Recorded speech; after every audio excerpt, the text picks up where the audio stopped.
Magandang araw po sa inyong lahat, mga kababayan. Sa lahat ng naabot ng ating pagsasampapawid ngayong araw ito, sa panibagong kabanata ng ating laban para sa kapayapaan, may isang mapangyarihang sandata na ngayon ay kasama na natin ang mga dating kasapi ng Communist Party of the Philippines New People's Army na ngayon ay katuwang na ng pamahalaan sa pagbubunyag ng katotohanan. Sa pahayag ni National Security Advisor Eduardo Año, malinaw ang kanyang paninindigan, ang testimonya ng mga dating rebelde ay isang matibay na ebidensya laban sa panininlang ng mga communist terrorist group.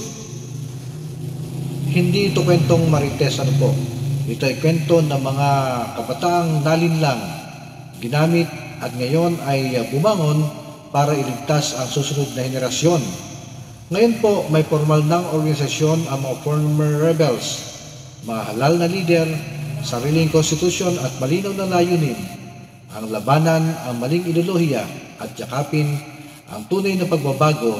Sila na noon ay bahagi ng kaguluhan, ngayon ay kasama na sa pagkamit ng kaayusan.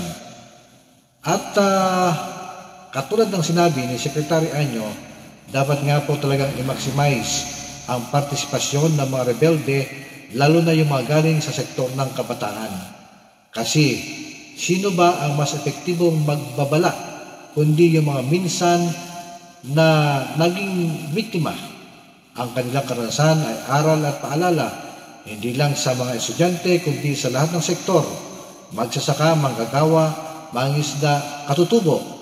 Kasama rin sa panawagan ni Yusek Ernesto Torres Jr. ng NTF-ELCAC ang aktibong paglahok ng mga former rebels sa mga polisiyang makatutulong sa mga komunidad. Hindi lang sa nagbalik loob, sila ngayon ay tagapagtayo ng bagong pag-asa. Kaya mga kababayan, sa panahon ng fake news at propaganda, pakinggan natin ang mga boses na galing sa loob. Ang mga dating rebelde na ngayon ay tagapagsalita ng katotohanan. Ang kanilang mga kwento ay paalala na ang pagbabago ay posible at ang pagkakaisa ay kayang makamit. Ito po si Jason De Asis sa JDA Channel, nagpapaalala sa laban para sa kapayapaan. Ang katotohanan ang pinakamabisang sandata para sa bayan, para sa kinabukasan. Ugaliing tumutok.